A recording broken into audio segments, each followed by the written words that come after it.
Our next speaker is Jorge Hinojosa, Director General of Trade Association Jdigital. He is here to briefly share his thoughts on the current state of Spain's regulated iGaming market. Welcome, Jorge, sorry, we were speaking about the Georges and the roots from Greece of your name before. It's very good to have you here with us today. The stage is yours. Thank you. Thank you, William.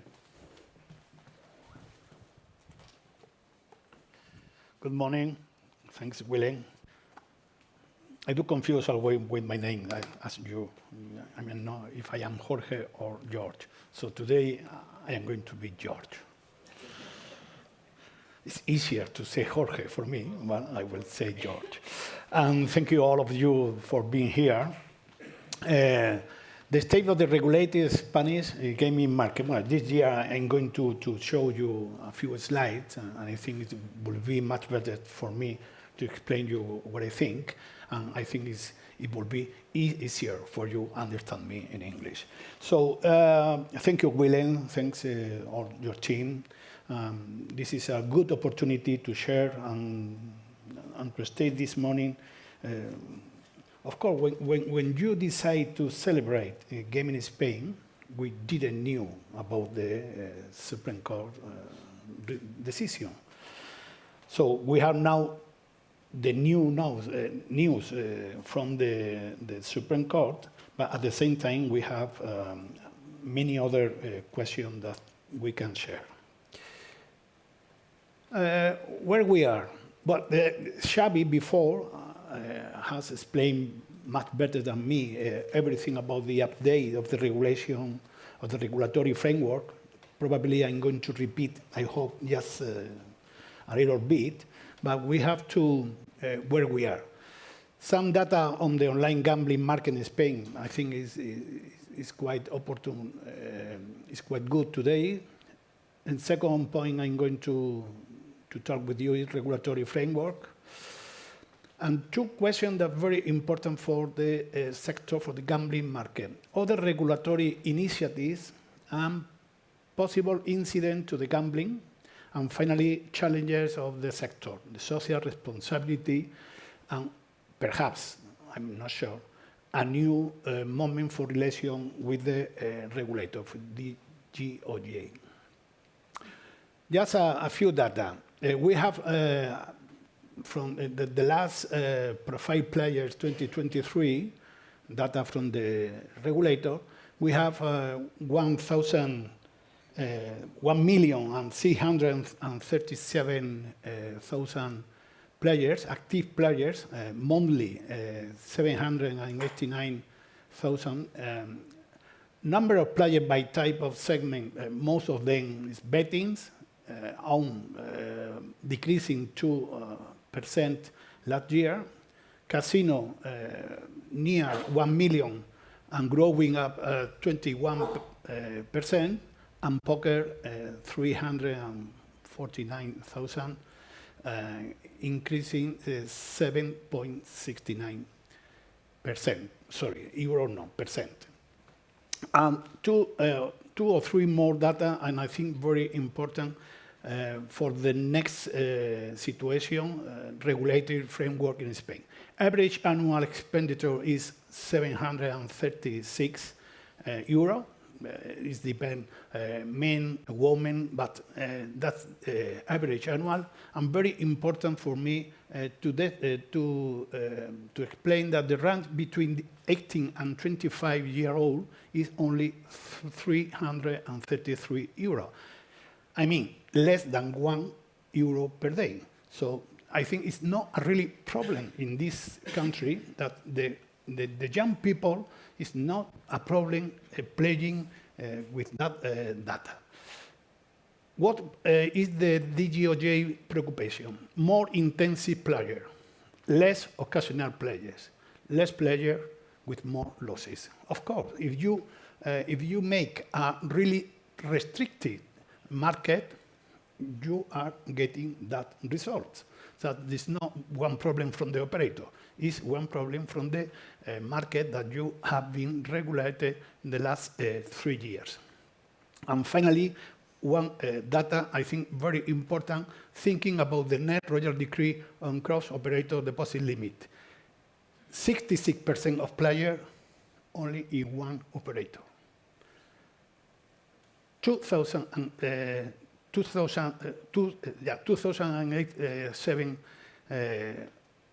17% of people, two operators. So we are preparing a new royal decree on cross-operator deposit limit if the people are pledging in one operator, and not really is one problem in this moment.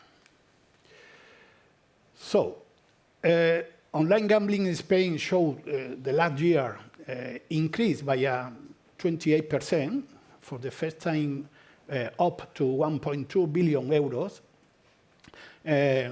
Casino game lead the market with 50% of the GGR, increasing by 25% respect to the year before. Betting with 39% in 2023, and poker 8.52, increased by 16% more or less. So the sector had recovered from the pandemic, despite the intensive level of the new regulation that the previous government enacted, really restricted market and impossible to offer new games, new services, quite complicated, but that's a good news. Illegal gambling is still very much present into the Spanish market. In the light sanction fines, Xavi spoke before, the causes and the amount of the fee of the fines, but I am not talking about one operator from disability, only talking about online gambling, more than 45 million. Legal operator with license, only 2.5% of the penalty, and most of them do a technical recruitment.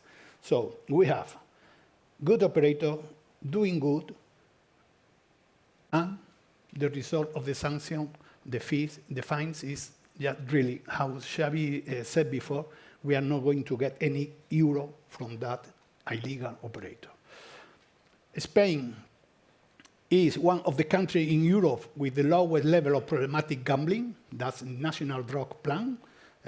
So we don't have,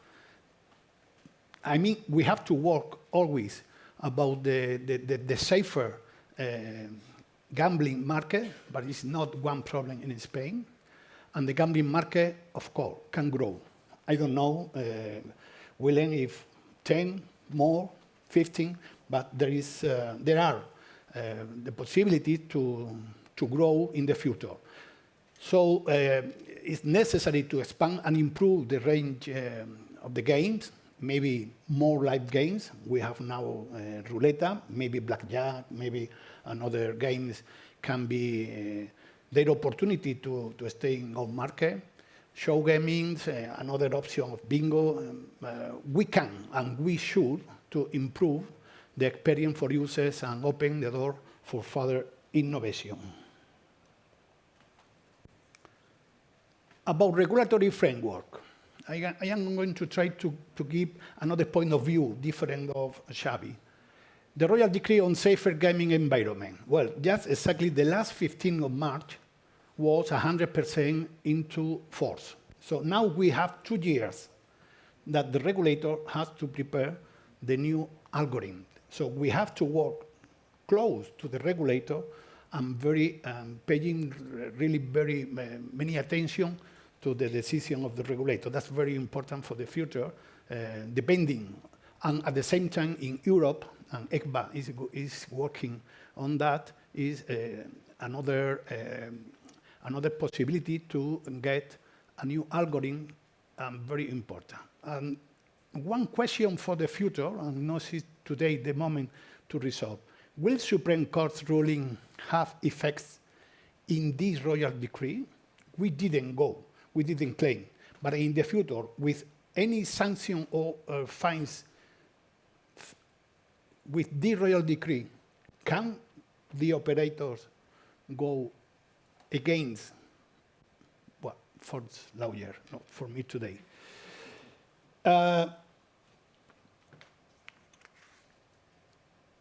Second question, Royal Decree on Commercial Communication.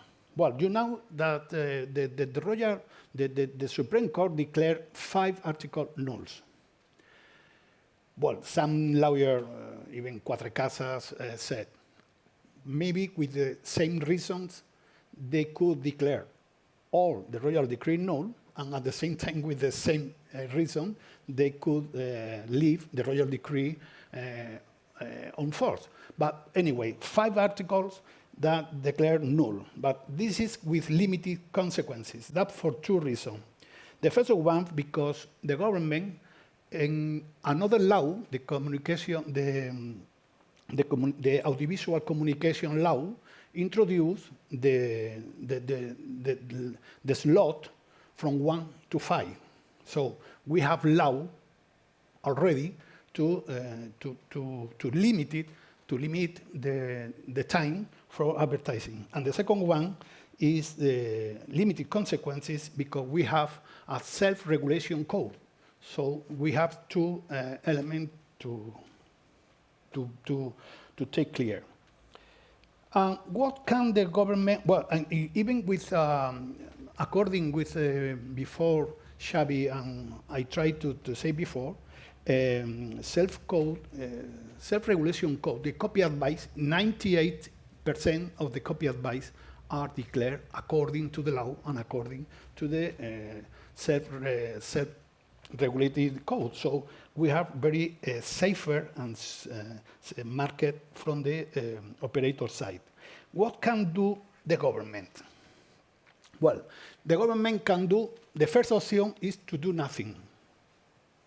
Stay quiet. Of course, the minister and the Mikel Arana have to say to the public opinion in different interviews on magazine in El País, we are going to make a new law, to input a new restriction, more restriction, the same restriction. Of course, they have to say that. But can they do that in this legislature, in this politician moment? Well, it's quite complicated. So the government can do nothing. Most of Royal Decree is on, just stay watching what happens. The second question that the government can do is a new law. To modify the actual gambling law is possible in this moment with Catalonian elections next week, next Sunday, and European election on June. And in this politician movement, well, I think most of parliament groups and parliament members are agree with restriction. That's a reality. But is the time for a new law? It's not easy. But the third way that the government can to the new 5 article to put into the law is using any other law in the parliament. Doesn't matter, no matter the subject. Animal wellness, article, gambling market need to protect people. 2 minutes, thank you. So we have to pay attention to another law, no matter the subject, because they can introduce the limited advertising. And of course, loot boxes, customer services law, influencer, control of content for minors, any other law can be a good opportunity for this government to introduce the restriction.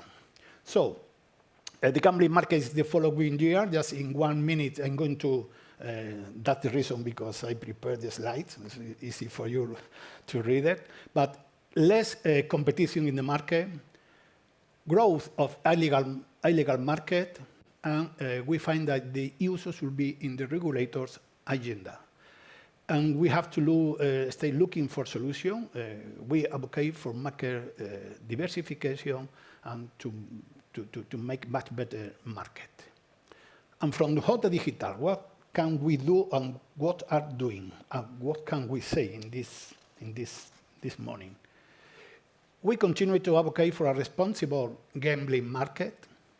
It's important to highlight that an equilibrated regulation may throw. Well, I forgot to talk about the cross operator because después, after in the panel of the cross operator deposit limit, I can say the Jdigital opinion. Second, when the government does not listen to the industry, we find the result that before I said. In the light of the Supreme Court decision, we highlight the value of the auto-regulation measures. I think that's very important for the operators to don't put the interest of the regulator if we do not doing good auto-regulation measures. Looking ahead to the long term, I can remember last year I said similar to today. It is essential to avoid putting the media political spotlight of the gambling again. We don't want to be in the center of the focus in this moment. Strengthen the sector's commitment to protection of consumers. Of course, this is always. And for all these reasons, it's essential that the new government evaluate the effect of the current legislation before to do a new regulation, a new legislation, and a new laws. We don't know the result of the regulation before. Why a new regulation for the future? So we have to work. And that's the reason because Jdigital aspires to be able to establish in a short time, and I asked a meeting, Mr. Arana, last week to have a meeting as soon as possible, a direct and transparent dialogue with the regulation in order to find a proportionate way out of the situation derived from the Supreme Court ruling. And this is all I can say this morning, and I hope not now, but after in the coffee break to share with you the situation.